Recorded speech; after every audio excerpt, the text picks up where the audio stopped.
दोस्तों, आज की वीडियो में मैं आपको 11 नियम ऐसे बताऊंगा जिनको आप फॉलो कर लें, जो बहुत ज़्यादा इजी हैं। आप ताउम्र निरोगी रहेंगे, स्वस्थ रहेंगे, कभी आपको बीमारी नहीं सताएगी।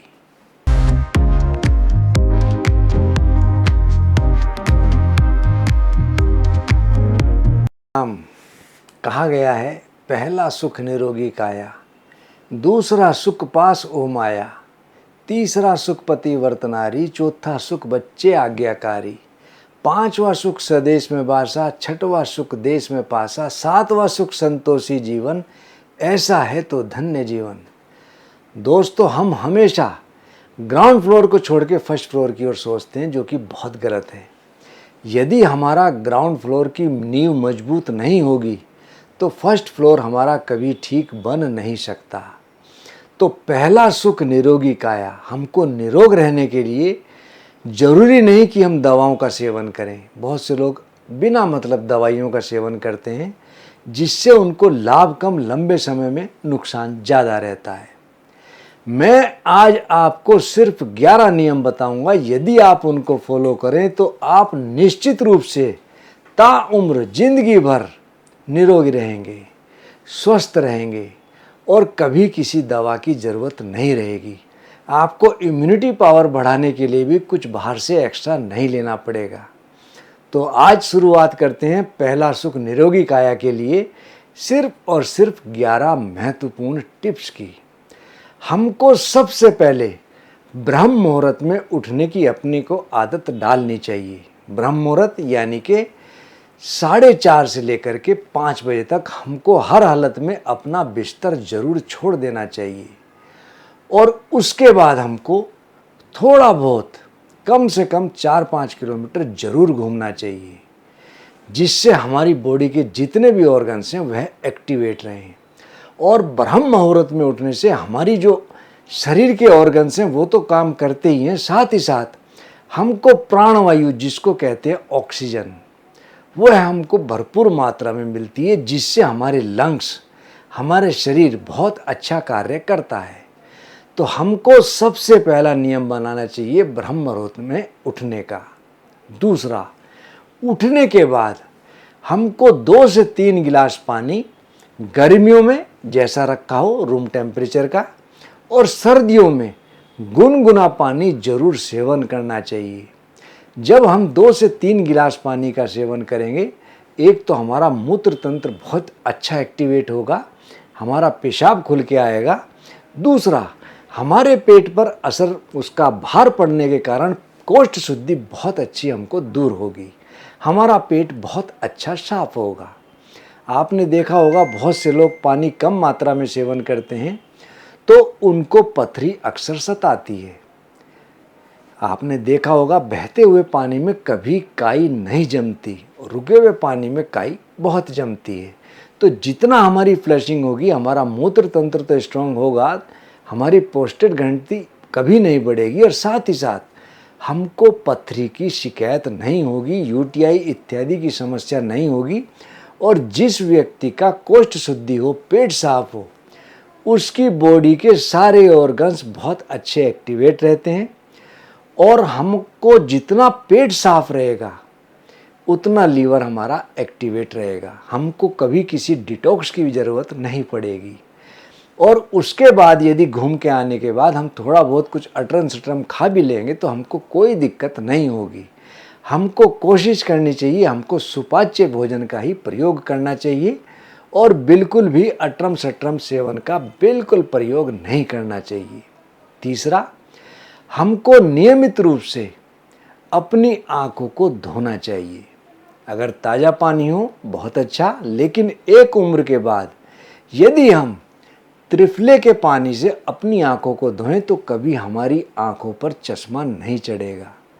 दूसरा, हमारी आंखें कमज़ोर ना होकर के साथ ही साथ किसी प्रकार का इन्फेक्शन, आज के समय में बरसात में खास तौर से एक आंखों का इन्फेक्शन जिसका नाम है कंजक्टिवाइटिस, बहुत तेज़ी से क्लिक करता है। जो व्यक्ति नियमित रूप से त्रिफले के पानी से अपनी आँख धोएगा उसको कभी कंजक्टिवाइटिस की दिक्कत नहीं होगी, उसकी आंखों की मसल्स हमेशा स्ट्रॉन्ग रहेंगी। आई साइड उसकी कभी कमज़ोर नहीं होगी। आँख दुखना, जाला पड़ना, मोतियाबिंद होना इत्यादि की उसको समस्या नहीं होगी। यदि त्रिफले के पानी से किसी को दिक्कत हो तो वह किसी अच्छी फार्मेसी से गुलाब जल ले ले। गुलाब जल गुलाब का ही बना होना चाहिए, उसमें एसेंस इत्यादि ना हो। या फिर वह हमारी फार्मेसी द्वारा निर्मित आई उजाला 1-1, 2-2 बूंद अपनी आँखों में नियमित डालते रहे तो उसको किसी प्रकार की आँखों की कोई समस्या नहीं होगी। तो हमको कोशिश करनी चाहिए अपनी आँखें नियमित रूप से धोते रहने की, जिससे हमारी आँखों की सफाई रहे और आँखों की किसी प्रकार की कोई समस्या ना रहे। आँख के बाद बात करते हैं दांत की। दांत गए तो स्वाद गया।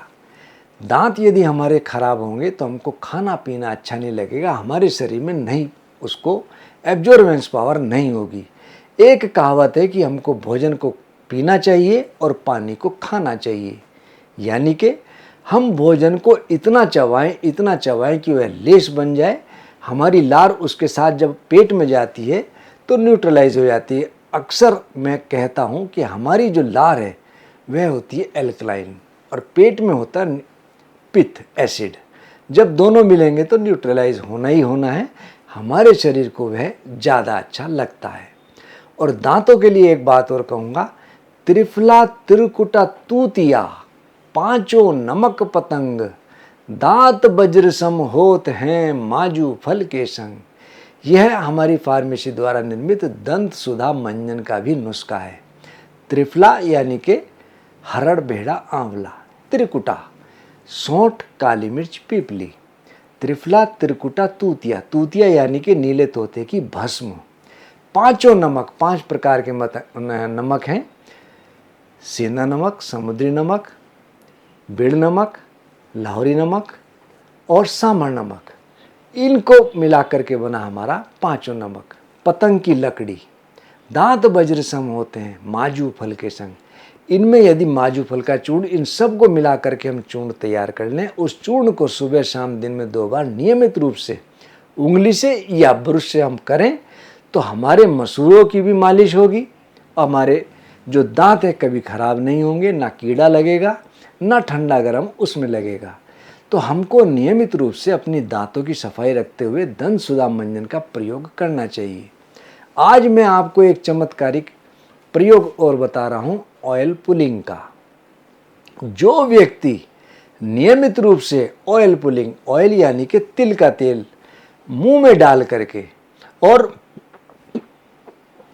इधर से उधर, उधर से इधर हम मालिश के रूप में हम इसको सफाई जीभ के साथ करते रहें तो एक तरह की दांतों की, जाड़ की और मसूड़ों की मालिश होती है। हमारे गाल स्ट्रॉन्ग रहते हैं। जो व्यक्ति ऑयल पुलिंग करेगा उसको ना तो कभी पेट की कोई समस्या होगी, ना दांतों की समस्या होगी, ना जाड़ की समस्या होगी।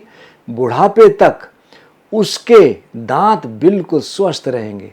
इस प्रक्रिया को हमको 5 मिनट तक हम जरूर करनी चाहिए। जब हमारा मुंह लार से भर जाए और तेल बिल्कुल उस लार से मिलकर सफ़ेद रंग का हो जाएगा, तब आप उसको थूक सकते हैं। उसके बाद थूकें और कोशिश करें वह ऑयल आपके पेट में ना जाए। कुछ लोग तिल के तेल की ऑयल पुलिंग करते हैं, कुछ लोग सरसों के तेल की करते हैं और कुछ लोग गाय के घी की भी करते हैं। जो आपके पास अच्छी चीज़ उपलब्ध हो आप उसकी ऑयल पुलिंग जरूर करें। उसके बाद आती है नस्य। नस्य 5वें नंबर पे हमारी नाक आई। यदि हम नियमित रूप से गाय का घी या सरसों का तेल, और किसी का दिमाग कमज़ोर हो, याददाश्त ना ठीक रहती हो, सिर में दर्द रहता हो, तो बादाम का तेल 3 बूंद इधर और 3 बूंद इधर, जब दिन में अनुकूलता लगे हमको नाक में डाल के 4-5 मिनट के लिए लेटे रहना चाहिए। तो जो व्यक्ति नस्य का सेवन करता हो उसको कभी भी ना तो सिर का दर्द होगा, ना माइग्रेन होगा, और जिनको माइग्रेन की शिकायत हो तो माइग्रेन दूर होता है। ना कभी हमारी आंखें कमज़ोर होंगी, ना कभी जुखाम होगा, और छोटा मोटा इन्फेक्शन इस नस्य से ही दूर हो जाता है। आपने देखा होगा पहले जब कोरोना काल चला था उसमें बहुत लोग परेशान रहे और अक्सर आयुर्वेदाचार्यों ने ये कहा था कि नाक में या तो सरसों का तेल या गाय का घी या षड्बिंदु तेल 3-3 बूंद नियमित रूप से हमको डालना चाहिए। और डालने के बाद यदि हम साथ में भाप लेते रहें तो हमारा रेस्पिरेटरी सिस्टम बहुत ज़्यादा स्ट्रॉन्ग रहता है। हम तुलसी 5 तुलसी ड्रॉप्स या 5 तुलसी के पत्ते डाल करके भाप लेते रहें तो जिन लोगों को बहुत ज़्यादा शिकायत कफ की रहती हो या अस्थमेटिक प्रॉब्लम रहती हो, उनको इस प्रकार के नस्ये से भाप से बहुत लाभ मिलता है। छठा नंबर आया मालिश का। सर्दियों में हमको सरसों के तेल की या नारायणी तेल की, और गर्मियों में तिल के तेल की या गाय के घी की हम यदि मालिश करते रहें तो हमारा ब्लड सर्कुलेशन प्रॉपर तरीके से रहता है, हमको नींद बहुत अच्छी आती है, हाथ पैर कमर में दर्द हो वह दिक्कत दूर होने लगती है। साथ ही साथ आपने देखा होगा कुछ लोगों को काम करने के बाद थोड़ी देर में थकावट होने लगती है। ऐसे लोगों को मालिश करने से बहुत लाभ मिलता है। और सिर की जितनी भी समस्याएं हैं या शरीर की समस्याएं मालिश से निश्चित रूप से लाभ देती हैं। और एक्सरसाइज, हमको पूरे 24 घंटे में अपने शरीर को आधे से 1 घंटा जरूर देना चाहिए। हमको एक्सरसाइज, योग, प्राणायाम, घूमना, तैराकी, साइकिलिंग, जो भी अच्छा लगे हमको ज़रूर करना चाहिए, जिससे हमको कोई दिक्कत ना सताए। और इसके बाद आता है भोजन के बाद भोजन। 8वें नंबर पे हमारा आया भोजन। भोजन के बाद हमको ज़रूर थोड़ी देर घूमना चाहिए। दोपहर को भोजन के बाद हमको आराम करना चाहिए, लेकिन रात्रि के भोजन के बाद हमको ज़रूर घूमना चाहिए। इसके लिए कहा भी है, भोजन करके ज्यों ही घूमे कदम हजार, डॉक्टर वैद्य ओझा का लुट जाए व्यापार। यदि कोई व्यक्ति 1000 कदम घूमने के बाद रात्रि में घूमता रहे, उसको कभी किसी डॉक्टर की, वैद्य की कभी ज़रूरत नहीं पड़ती। उसका शरीर चुरी हुआ जवान बना रहता है, स्टेमिना बनी रहती है और किसी प्रकार की कोई समस्या नहीं सताती। 9वें नंबर पे आया हमको बॉडी डिटॉक्स। बॉडी डिटॉक्स का मतलब ज़रूरी नहीं कि हम दवाइयों का सेवन करें। रात्रि को सोने से पहले हमको अपने पैर धोकर सोना चाहिए, जिससे कि हमारी नींद बहुत अच्छी डेवलप हो। और जो व्यक्ति रात्रि में सोने से पहले पैर धोकर सोता है, उसको पेशाब संबंधी या लड़कों में स्वप्न दोष और लड़कियों में प्रदर इत्यादि की समस्या नहीं सताती। साथ ही साथ कुविचार, गंदे विचार हमारे मन में नहीं सताते और हमको नींद बहुत अच्छी आती है। हमारा शरीर हेल्दी बना रहता है। और जिन लोगों को बहुत ज़्यादा थकावट रहती हो, बाल्टी में पानी भर के रख लें, गुनगुना पानी हो, उसमें थोड़ा सेंधा नमक डाल दें, घुटने तक हम अपने पैर को डालकर रख करके बैठे रहें। 15 मिनट में हमारी थकान तो दूर होती ही है, साथ ही साथ हमको बहुत अच्छी नींद आने लगती है। जिन लोगों को नींद ना आती हो, अनिद्रा की शिकायत रहती हो, ऐसे लोगों के लिए यह प्रयोग बहुत अच्छा है। 10वें नंबर पे आया प्राणवायु का संचार। हमारी बॉडी में प्राणवायु, ऑक्सीजन सही तरीके से लगे, उसके लिए हमको बिल्कुल सीधा बैठ करके अपना कार्य करना चाहिए। झुककर या लेटकर टीवी नहीं देखना चाहिए, मोबाइल नहीं देखना चाहिए और हमको बिल्कुल स्ट्रेट ही रहना चाहिए। सोने से पहले हमारा जो गद्दा हो बहुत ज़्यादा हार्ड या बहुत ज़्यादा सॉफ्ट ना हो।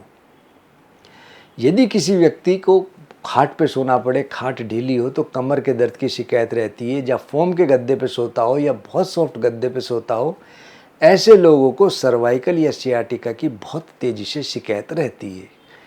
11वें नंबर पर आया हमारी आँख। हम यदि 5 मिनट के लिए रात्रि में एक मोमबत्ती जलाकर रख दें और एक टक उसको देखते रहें, मोमबत्ती या दिया जो हमारे को अनुकूल पड़े उसको जला करके रखें और एक टक देखते रहें। एक टक देखने के बाद आपकी एकाग्रता बहुत तेज़ी से बढ़ने लगेगी, सोचने समझने की क्षमता बढ़ेगी, बौद्धिक विकास बहुत तेज़ी से डेवलप होगा। आँखों पर यदि चश्मा लग रहा हो तो वह चश्मा धीरे धीरे हटने लगेगा। आप इन 11 जो मैंने टिप्स बताए हैं, इन 11 स्वस्थ रहने के जो नियम हैं, इनको अपनाएंगे तो आप कभी ज़िंदगी में बीमार नहीं पड़ेंगे। दोस्तों, हम आपको नित्य नई नई जानकारियाँ देते रहते हैं और हमारा उत्साहवर्धन करने के लिए आप यूट्यूब, सोशल मीडिया, दूसरे जो हैं फेसबुक, इंस्टाग्राम और ट्विटर, यूट्यूब चैनल है आदर्श आयुर्वेदिक, बाकी सोशल मीडिया आदर्श आयुर्वेदिक फार्मेसी के नाम से, उनको ज़रूर फॉलो करें, सब्सक्राइब करें, जिससे हमारा उत्साहवर्धन तो हो ही हो। और मैं आपसे कहूँगा कि एक व्यक्ति कम से कम 2 लोगों से इसको सब्सक्राइब जरूर कराए, जिससे हमारा नई नई ज्ञान देने की इच्छा और प्रबल जागृत रहे। धन्यवाद।